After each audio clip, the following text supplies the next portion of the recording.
এই বিল্ডিং আছে না ভাইয়া, এই বিল্ডিংয়ের থেকে হ্যাঁ আপনার এই উত্তর পাশে যে এই রাস্তাটা আছেন, এই জায়গা আছেন, এইটা সহ এইটা এই মেন এই যে ঘর পর্যন্ত বুঝছেন, এই ঘর পর্যন্ত বিল্ডিংয়ের থেকে আপনার উত্তর পাশে বুঝছেন, এই মেন রাস্তার লগে, এই মেন রাস্তার লগে বুঝছেন 16 ফিট রাস্তার সাথে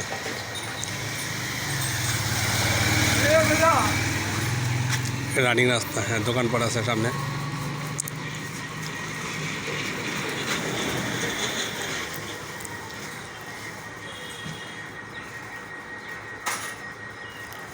এলাকার পোলা এলাকার সব কিছু তৈরি তৈরি করে বেছে না লেবারের বেঁচে দেবো না। 16 ফিট রাস্তা। এই বিল্ডিং থেকে এই খালি প্লট বুঝছেন, উত্তর পাশে দইরা বুঝছেন 8.5 শতাংশ, 8.5 শতাংশ এই যে মেন রাস্তা সহ 16 ফিট রাস্তার লগে।